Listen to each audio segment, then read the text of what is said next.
అశ్వ సంవత్సరంలో కైలాస యాత్ర Sri Gayatri tours and travels 8977349696. గల్ఫ్ దేశాలపై ఇరాన్ దాడులు కొనసాగుతూ ఉన్నాయి. బుర్జ్ ఖలీఫాను నేరుగా లక్ష్యంగా చేసుకున్నట్లు తెలుస్తోంది. ఇరాన్ దుబాయ్లోని బుర్జ్ ఖలీఫాపై మిసైల్ అటాక్ జరిగినట్టుగా వార్తలు బయటకు వస్తున్నాయి. డ్రోన్లతో విరుచుకుపడింది ఇరాన్. బుర్జ్ ఖలీఫా మీదుగా క్షిపణుల ప్రయోగం జరిగింది. ఇప్పటికే పలు భవనాలు ధ్వంసమైనట్లుగా సమాచారం అందుతోంది. బుర్జ్ ఖలీఫాను ఖాళీ చేయిస్తున్నారు అధికారులు. ప్రపంచంలోనే ఎత్తైన భవనంగా బుర్జ్ ఖలీఫా ఉంది. ఇక బుర్జ్ ఖలీఫా పాక్షికంగా ధ్వంసమైనట్లు వార్తలు వస్తున్నాయి. అయితే ఇప్పుడు ఒక వీడియో రిలీజ్ అయింది బుర్జ్ ఖలీఫా గురించి. ముందులో ఒకసారి ఆ వీడియో చూస్తూ కూడా అసలు ఏం జరిగింది అనేది కూడా మనం చూద్దాము. చూస్తూ ఉన్నాం కదా, మిసైల్ పక్కగా కూడా బుర్జ్ ఖలీఫా దుబాయ్లోనే ఎత్తైన భవనంగా మనందరికీ కూడా తెలుసు. అయితే ఆ బుర్జ్ ఖలీఫాను చూడటానికి చాలా మంది కూడా అక్కడికి వెళ్తూ ఉంటారు. అలాంటిది అక్కడికి వెళ్ళిన వాళ్ళు అసలు బుర్జ్ ఖలీఫాతో ఫోటో దిక్కుండా కూడా రారు. అలాంటి బుర్జ్ ఖలీఫా చుట్టూ కూడా మిసైల్ వెళ్తున్న చూస్తున్నాము. అయితే ఇది బుర్జ్ ఖలీఫానే టార్గెట్గా చేసుకున్నారా అంటే చెప్పలేని పరిస్థితి. ఎందుకంటే అక్కడే ఎత్తైన భవనం కాబట్టి అక్కడ ఉన్నటువంటి బేస్ క్యాంప్, అమెరికాకు సంబంధించినటువంటి బేస్ క్యాంప్ని టార్గెట్గా చేసుకున్న సమయంలో కూడా అటుగా మిసైల్స్ వెళ్తారు. ఆ సమయంలో కూడా డెఫినెట్గా బుర్జ్ ఖలీఫా పాక్షికంగా ధ్వంసమయ్యే అవకాశం ఉంటుంది. అయితే అసలు దీని గురించి ఇరాన్ ఏం చెబుతుందనేది ఒకసారి చూద్దాం. ఈ బుర్జ్ ఖలీఫా గురించి అయితే ప్రతీకాల దాడుల్లో భాగంగా Israel, Bahrain, Kuwait, Abu Dhabi, Dubai, Qatar, UAE సహా 7 దేశాల్లోని అమెరికా స్థావరాల మీద ఇప్పుడు ఇరాన్ దాడులు కొనసాగుతూ ఉన్నాయి. ఈ దాడుల్లో ప్రపంచంలోనే ఎత్తైన భవనం బుర్జ్ ఖలీఫా పాక్షికంగా ధ్వంసమైనట్లు న్యూస్ బయటకు వస్తుంది. అక్కడ ఉన్నటువంటి మీడియాల్లో బుర్జ్ ఖలీఫా మీదుగా క్షిపణులు వెళ్తున్న వీడియోని ఇరాన్ మీడియా విడుదల చేసింది. ఆ వీడియోలో భవనంలోని ఒక అంతస్తు వద్ద మంటలు వచ్చి పొగ కమ్ముకున్నటువంటి దృశ్యాలు కనిపిస్తూ ఉన్నాయి. ఇక దీంతోనే బుర్జ్ ఖలీఫా టార్గెట్గా కూడా దాడులు జరుగుతున్నట్లుగా కూడా వార్త ప్రచారం అవుతూ ఉంది. అయితే బుర్జ్ ఖలీఫాను నేరుగా టార్గెట్ చేసుకున్నారా, లేక సమీపంలో ఉన్నటువంటి దేని మీద దాడులు జరుగుతున్న క్రమంలో కన్నా ఈ రకంగా జరిగిందా అనేది మాత్రం ఎవరూ కూడా అఫీషియల్గా ధృవీకరించలేదు. ఇక ఇరాన్ దాడుల వల్ల దుబాయ్లో అత్యంత రద్దీగా ఉండే జబీల్ అలీ పోర్టులో కూడా దాడులు జరిగిన విషయం మనకి తెలిసిందే. అక్కడ పివి సింధు కూడా చిక్కుకోవటము జరిగింది. ఇక అంతర్జాతీయ విమానాశ్రయంలో కూడా దుబాయ్ అంతర్జాతీయ విమానాశ్రయం, ప్రముఖ బుర్జ్ అల్ అరబ్ హోటల్ దెబ్బతిన్నట్లు తెలిపారు. ఇక ఈ ఘటనలో విమానాశ్రయంలో పలువురు వ్యక్తులు గాయపడినట్లు ఎమిరేట్ మీడియా కార్యాలయం వెల్లడించింది. అఫీషియల్గా ఇరాన్ ప్రయోగించిన డ్రోన్ శిథిలాలు పడటంతో బుర్జ్ అల్ అరబ్ హోటల్ ముందు స్వల్పంగా మంటలు చెలరేగినట్లు ధృవీకరించారు. ఇక ఇప్పుడు దుబాయ్ ఎంతవరకు సేఫ్ అనేది కూడా ఇప్పుడు ఒక వార్త అయితే లేవనెత్తుతూ ఉంది. ఎందుకంటే ఇప్పుడు జరుగుతున్నటువంటి దాడులు మనం గనక చూస్తే చాలామంది కూడా ఇక్కడ ఉన్నటువంటి వాళ్ళు కూడా దుబాయ్లో స్థిర నివాసాలు కొనుక్కున్నటువంటి మనం చూస్తూ ఉన్నాము. ఈ బుర్జ్ ఖలీఫాలో ఈవెన్ మనకి తెలిసినటువంటి పొలిటీషియన్స్, తెలంగాణ పొలిటీషియన్స్ కూడా కొంతమంది ఇప్పుడు ఈ బుర్జ్ ఖలీఫాలోనే కవితకు కూడా ఒక దీంట్లో కూడా ఒక తనకు కూడా నివాసం ఉందన్న విషయం తెలిసిందే. ఈ రకంగా కూడా చాలామంది కూడా సెలబ్రిటీస్ కానీ వీళ్ళందరూ దుబాయ్లో నివాసాలు కొనుక్కుంటూ ఉంటారు. అలాంటిది ఇప్పుడు ఈ దాడులు జరుగుతునేసరికి అందరిలో కూడా భయభ్రాంతులు అయితే కనిపిస్తూ ఉన్నాయి. దుబాయ్లో చాలామంది కూడా ఉన్నటువంటి పరిస్థితి. ఈవెన్ విష్ణు కూడా దుబాయ్లోనే ఉంటూ తాను కూడా తన సోషల్ మీడియాలో పోస్ట్ చేశాడు. ఆ మిసైల్స్ వెళ్తూ ఉన్నది. ఇక దుబాయ్లో కూడా ఒక భయంకరమైన వాతావరణం అయితే కొనసాగుతూ ఉంది. దీనికి సంబంధించి డీటెయిల్స్ మా ప్రతినిధి సతీష్ని అడిగి తెలుసుకుందాం. సతీష్, బుర్జ్ ఖలీఫా ఇప్పుడు వార్తల్లో నిలుస్తూ ఉంది. బుర్జ్ ఖలీఫా మీద నేరుగా టార్గెట్ చేసుకొని దాడులు జరిగాయా, లేకపోతే అమెరికా బేస్ క్యాంప్ మీద మిసైల్ ప్రయోగిస్తున్న క్రమంలో బుర్జ్ ఖలీఫాకి మంటలు చెలరేగాయా, ఏం జరిగింది? ముఖ్యంగా ఇరాన్ సంబంధించి ఇరాన్ మరియు అమెరికా, ఇజ్రాయెల్ ఈ దళాల మధ్య తీవ్ర యుద్ధం నెలకొన్న నేపథ్యంలో ఈ గల్ఫ్ దేశాలపైన ఇరాన్ భారీ ఎత్తున క్షిపణి అలాగే డ్రోన్లతో దాడులు చేస్తున్న పరిస్థితులు కనబడుతున్నాయి. ముఖ్యంగా ఇరాన్ ప్రయోగించినటువంటి డ్రోన్లలో అలాగే మరియు క్షిపణుల దాడిలో దుబాయ్లోని ప్రపంచంలోనే అతి ఎత్తైన బుర్జ్ ఖలీఫా సమీపంలో కొంత ఎత్తున, అంటే మొత్తం కూడా బుర్జ్ ఖలీఫాకు సంబంధించినటువంటి ఏదైతే ఆ బుర్జ్ ఖలీఫా ఉందో ప్రపంచంలోనే అతి ఎత్తైనటువంటి భవనం ఇది. సో ఆ భవనంలో పెద్ద ఎత్తున ఆ చుట్టూ ఉన్నటువంటి మొత్తం కొన్ని స్థావరాల మీద ఏదైతే ఇరాన్ చేసినటువంటి డ్రోన్ల దాడిలో అక్కడ ఉన్నటువంటి పక్కన ఉన్నటువంటి మొత్తం కొన్ని కార్యక్రమాలు, కొన్ని భవనాలు కూడా నేలమట్టమైన పరిస్థితి కనబడుతుంది. దాంతో పాటుగా బుర్జ్ ఖలీఫా చుట్టుపక్కల కూడా మొత్తం ఏదైతే పొగ మంచుతో కూడా దట్టమైన పొగ మంచుతో బుర్జ్ ఖలీఫా మొత్తం చుట్టూ కూడా పొగ అయితే ప్రస్తుతానికి ఉన్న పరిస్థితి కనబడుతుంది. సో ముఖ్యంగా బుర్జ్ ఖలీఫా పైన కూడా పెద్ద ఎత్తున దాడులు చేయబోతున్నారనే ఇది కూడా ఉంది. సో దీనికి సంబంధించి ఇప్పటికే యుఏఈ ఏదైతే ఈ దాడులను ప్రతిఘటిస్తా ఉంది. ఇప్పటికే యుఏఈ మంత్రిత్వ శాఖ తెలిపిన వివరాల ప్రకారం అయితే 137 బాలిస్టిక్ నిపుణులతో పాటు 209 డ్రోన్లతో ఎయిర్ డిఫెన్స్ వ్యవస్థను అడ్డుకుంటున్నాయి. ఈ మొత్తం కూడా ఏదైతే ఈ శకలాలు కావచ్చు అవన్నీ అబుదాబికి సంబంధించినటువంటి మొత్తం కూడా ఎవరైతే కొంతమంది మరణించారో వారితో పాటుగా అక్కడి నుంచి అమెరికా, ఇరాన్ నుంచి వస్తున్నటువంటి దాడులను కూడా యుఏఈ ప్రతిఘటిస్తా ఉంది. ఆ ప్రతిఘటనలో ముఖ్యంగా పెద్ద ఎత్తున ఈ ఏదైతే బుర్జ్ ఖలీఫాకు సంబంధించినటువంటి ఆ బిల్డింగ్ ను కూడా కొంత టార్గెట్ గా ఈ మొత్తం దాడులు మొత్తం కనిపిస్తున్న పరిస్థితులు కనబడుతున్నాయి. సతీష్, మరి ఈ దాడుల నేపథ్యంలో ఇప్పుడు బుర్జ్ ఖలీఫా విషయంలో అక్కడ ప్రభుత్వం ఎటువంటి చర్యలు తీసుకుంటుందో, అక్కడ ఉన్నటువంటి వారిని ఖాళీ చేయించి సేఫ్ ప్లేసెస్ కు తరలిస్తున్నారా, అక్కడ ఉన్నటువంటి పౌరులకు కానీ వాళ్ళకి ఎటువంటి భద్రత కల్పిస్తున్నారు?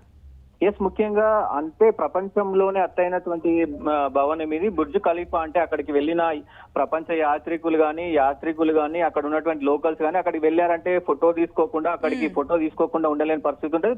ప్రస్తుతం ఉన్న సిచ్యువేషన్ లో మొత్తం కూడా అక్కడ ఉన్నటువంటి మొత్తం ఫ్లోర్ లో ఉన్నటువంటి అందరినీ కూడా సురక్షిత ప్రాంతాలకైతే చేరవేశారు. దాంతో పాటుగా ముఖ్యంగా మీరు ఈ యుద్ధం ముగిసే వరకు కూడా బయటికి రావద్దంటూ కూడా పలు సూచనలు అయితే చేస్తా ఉన్నారు. దాంతో పాటు ఏదైతే దుబాయ్ ఎయిర్పోర్ట్ లో ఉన్నటువంటి దుబాయ్ ఎయిర్పోర్ట్ కావచ్చు, అలాగే ఫామ్ జమేరా ఇక్కడ కూడా కొంత హోటల్ ఫామ్ జమేరా అనేది దాని పక్కన ఉన్నటువంటి ఒక ఫేమస్ హోటల్, దాంతో పాటు బుర్జ్ అల్ అరబ్, దాంతో పాటుగా ఏదైతే బుర్జ్ అల్ అరబ్ ఉందో దానిపైన కూడా డ్రోన్లతో విరుచుకుపడ్డ పరిస్థితులు కనబడతా ఉన్నాయి. ఈ మొత్తం దాని ఏదైతే బుర్జ్ ఖలీఫా పక్కన ఉన్నటువంటి ఫేమస్ హోటళ్లు రద్దీగా ఉండే ప్లేస్లలో ఈ డ్రోన్లతో విరుచుకుపడుతున్న పరిస్థితులు కనబడతాయి.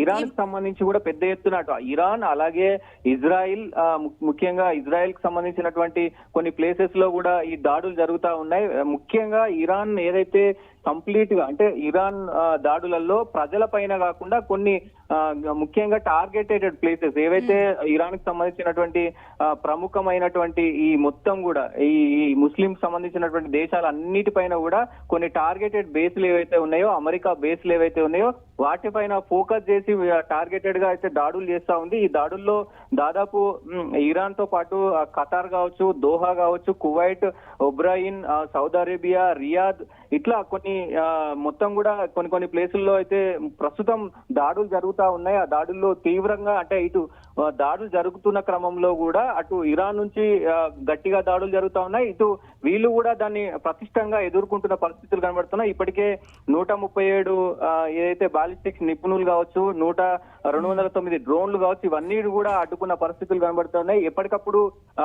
మంత్రిత్వ శాఖ పరిగణలో మొత్తం కూడా ఈ వ్యవహారం అంతా నడుస్తా ఉంది. డీటుగా అయితే ప్రస్తుతానికి ఎదుర్కొంటున్న పరిస్థితులు కనబడతా ఉన్నాయి. మరి సతీష్, అక్కడే ఇప్పుడు మన ఇండియన్స్ కూడా చాలా మంది ఉన్నారు, ఈవెన్ సెలబ్రిటీస్ కూడా దుబాయ్ లో పర్మనెంట్ హౌసెస్ కొంటూ ఉన్నారు. చాలా మంది సెలబ్రిటీస్ పర్మనెంట్ గా షిఫ్ట్ అయినటువంటి సిచ్యువేషన్ కూడా ఉంది. మరి ఇలాంటి సందర్భంలో అక్కడ ఉన్నటువంటి వారిని వెనక్కి తెచ్చేందుకు కానీ, లేకపోతే ప్రభుత్వం తరపున ఏదైనా సేఫ్ ప్లేస్ కు తరలించేందుకు కానీ అక్కడ ఉన్నటువంటి భారత హై కమిషన్ కానీ ఏమైనా చర్యలు తీసుకుంటున్నారా వీళ్ళ విషయంలో?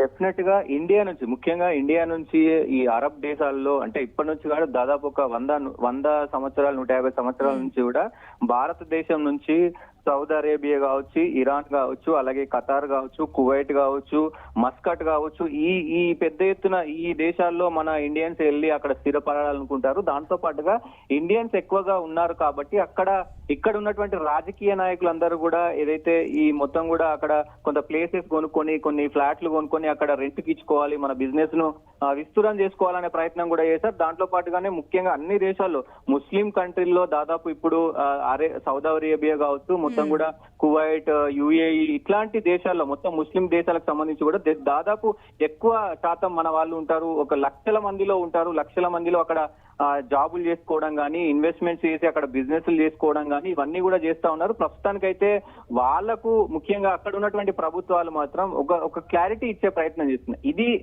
సామాన్య ప్రజల పైన చేసేటువంటి దాడి కాదు, సామాన్య ప్రజలను మాత్రం మేము ఏం చేయబోము, ఓన్లీ స్థావరాల పైన, మిలిటరీ స్థావరాల పైన, మిలిటరీ ఏదైతే ఈ అమెరికా బేసెస్ ఉన్నాయో ఆ బేసెస్ పైన మాత్రమే మేము దాడి చేయదలుచుకున్నామంటూ కూడా వాళ్ళు స్పష్టంగా చేస్తున్నారు. దాంతో పాటుగా కొంత విఐపీకి సంబంధించినటువంటి వ్యవహారంలో కూడా కొంతమంది ఎవరైతే విఐపీస్ ఉన్నారో లేదంటే అప్పటికప్పుడు వెళ్ళాలనుకునేవారు ప్రత్యేక విమానాలతో కూడా వాళ్ళని ఇటు ఇండియాకు తీసుకొచ్చే ప్రయత్నం అయితే చేస్తా ఉన్నారు.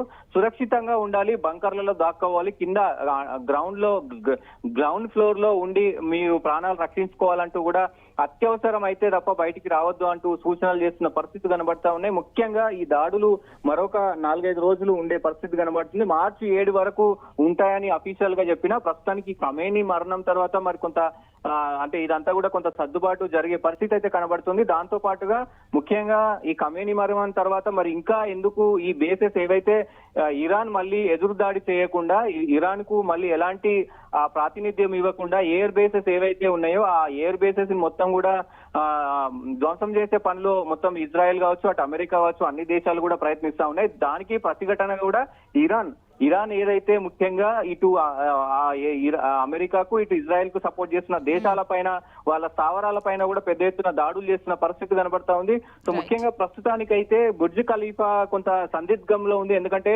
బుర్జ్ ఖలీఫా చుట్టూ మొత్తం కూడా దట్టమైన పొగతో కూడా నిండిపోయి ఉంది. దాని తర్వాత మరి బుర్జ్ ఖలీఫా పైన కూడా దాడులు చేస్తారనే ప్రస్తుతానికైతే ఇదైతే ఉంది.